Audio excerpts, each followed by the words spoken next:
Here's a little recap of an owner of a Norco site, VLT, after 3 years. It's been a really great bike. I really like it.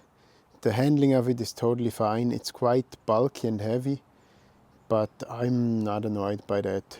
For me, it's okay. As a hobby rider, that's totally fine. The weight is totally a non-issue. I would, any day of the year, I would get this heavy e-bike again. But I like the feel of heavy bikes anyway. Maybe because I also ride motorbikes, so I don't really need a light mountain bike. But then it's not been without troubles, this bicycle, and I will start with the motor. It broke after 1000 kilometers, but it wasn't really broke, it was just making this clicking noise, so I brought it back, and Shimano just gave me a brand new motor after 1000 kilometers. With installation, everything, it was completely for free, so that's really amazing about Shimano. The service is amazing, and the motor has been fine. It's very strong, very powerful. I really like this motor. No complaints about it. Maybe one thing that I don't like so much is that down here you can see getting the battery out. This, you have to get this wrench out, and it's quite heavy to get out. See, I can't even get it out right now. Just give me a second. Okay, now it's out. Wrench is out. Then this one was broke in the beginning, and because it was broke inside here underneath the rubber, I couldn't see that it's broke, and I was trying to, so you have to open up this screw in here, and I was trying to open up the screw, and I thought the screw isn't opening up, and I didn't realize that the wrench is just broke in here. So they gave me a new wrench, and now it's working, and then you can slip the battery out, and it's kind of okay. It's not the worst thing ever, but then one thing I don't like here is to open up this flap here to charge, it's quite a struggle, huh? Then get it out, okay, get it out. Strange piece of engineering, huh? If you look inside here. Then what I certainly don't like is that this is magnetic. Everything that's magnetic also attracts metal, so there are very fine hair of metal inside here sometimes, and I had to clean it a lot. And if the connection isn't 100% perfect, then the bike just doesn't run. So that to clean this, make sure there's nothing magnetic in here. So that's kinda, yeah. I would say we don't need any magnets on a battery. It works on my other bike perfectly without. But what I like about the battery is that it's a 900 watt-hour battery, and there are not many bike brands that make 900 watt-hour batteries on a size small bicycle. This is just don't get me wrong, this is a size small, okay? There are you can get bikes from a frame size medium upwards with 900 watt-hour battery and more, but with size small, there are not many out there, huh? Actually, I can't even name one at the moment. So this is it's a small size, huh? It's really a small size.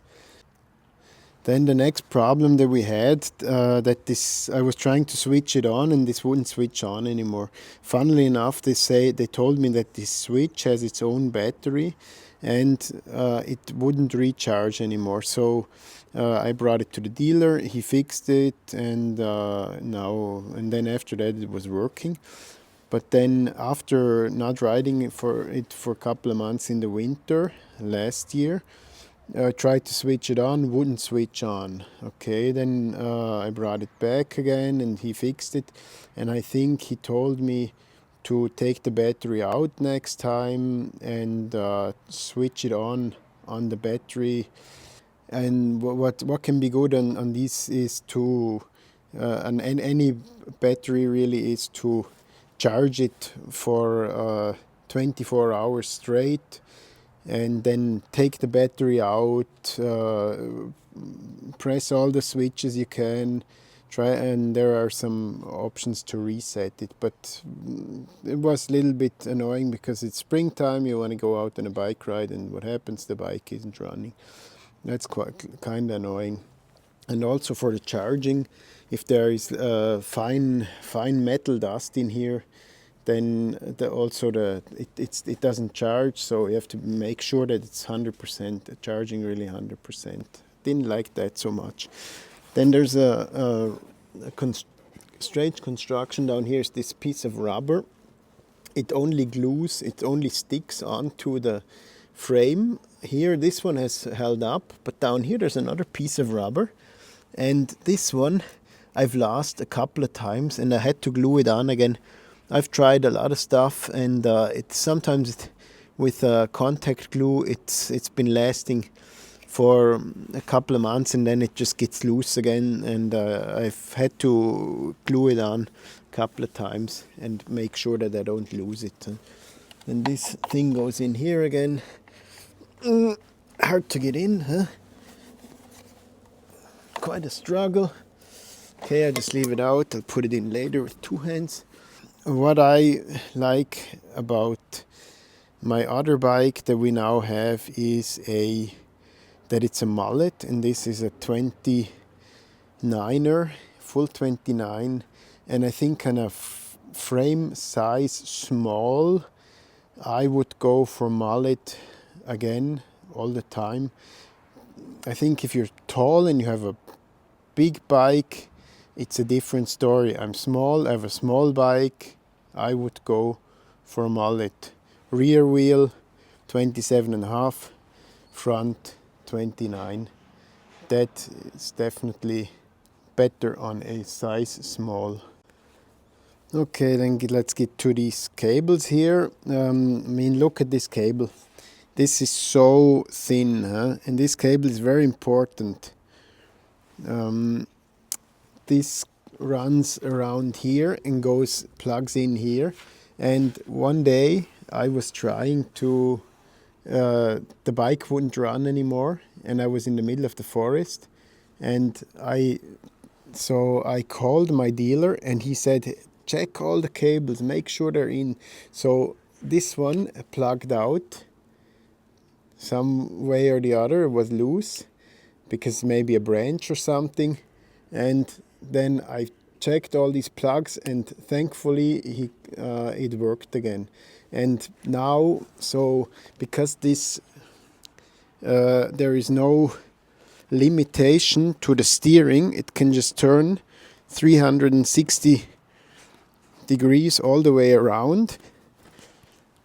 Then when that happens, if you drop it and you pull the cable out, then the bike doesn't work anymore. So that's a little bit annoying.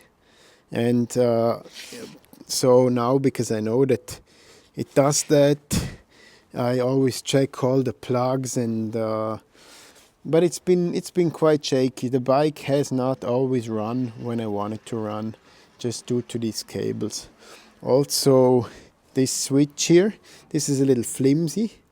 It's just this plastic stuff here, and I dropped it once and I broke one of these switches, so I got a new switch, and it's quite pricey, huh? It wasn't that cheap, so can do better. Then there is one issue with this display here, and every time I switch the bike off and on again, it goes back to neutral. So every time I switch it on and off, I have to go back up to the mode I want to ride in. And I like to have a memory effect. So if I switch it off on my other bike, switch it back on, it's in the same mode that I had it before I left it. Now I just have to switch it. I have to go up again. So I that's minor, but I would like to see that. The original wheels are Maxis on this one, and because on my other bike, which is a high bike, they had the Schwalbe Big Betty, and I liked it so much that I got a Big Betty for this bike as well. It just, I feel like I get more grip with it, but that's totally personal preference. Shimano brakes, yeah, they're really good. No complaints. I can't even remember. We never had to bleed them in the last 3 years. They're totally fine. These are really good. SLX is good. No complaints on that. The gear shifting SLX is okay. I think there are better ones nowadays. I tested some electronic shifting and I like that, of course, better than this because it is better. But then again, you know, this works totally fine. So, yeah, nothing to complain about. Fox suspension is very good. I have some Erlin suspension on the new bike. I think it's better than the Fox, but yeah, honestly, as someone who rides bicycle as a hobby and not every day, you know, that it doesn't really matter. And then the question, am I going to keep this bicycle? Yes, we're going to keep it. We like to ride this very much. It's very user-friendly for the whole family, and I don't see a point in selling it because I think it's still a great bike with 900 watt-hour battery on such a small frame. That's amazing. The range is amazing, can get very far with this. How far is always difficult to say because there's a lot of, depends on how much vertical, but honestly the bike can go further than my legs sometimes. So that's why I would keep it. I will keep it. And would I buy it again? Now I wouldn't buy it again for this price because there are other bicycles out there that can do better than this. It's after 3 years there has been development and there are just better bikes. So I would not buy it now anymore. Maybe if I could get it used cheap, of course, yes, but for the price that I paid then, I would not buy it. I've done quite some videos riding this bike, so if you want to see where we take it, check out my channel. There are plenty of videos, and maybe if you like my videos, consider subscribing or at least leave a like.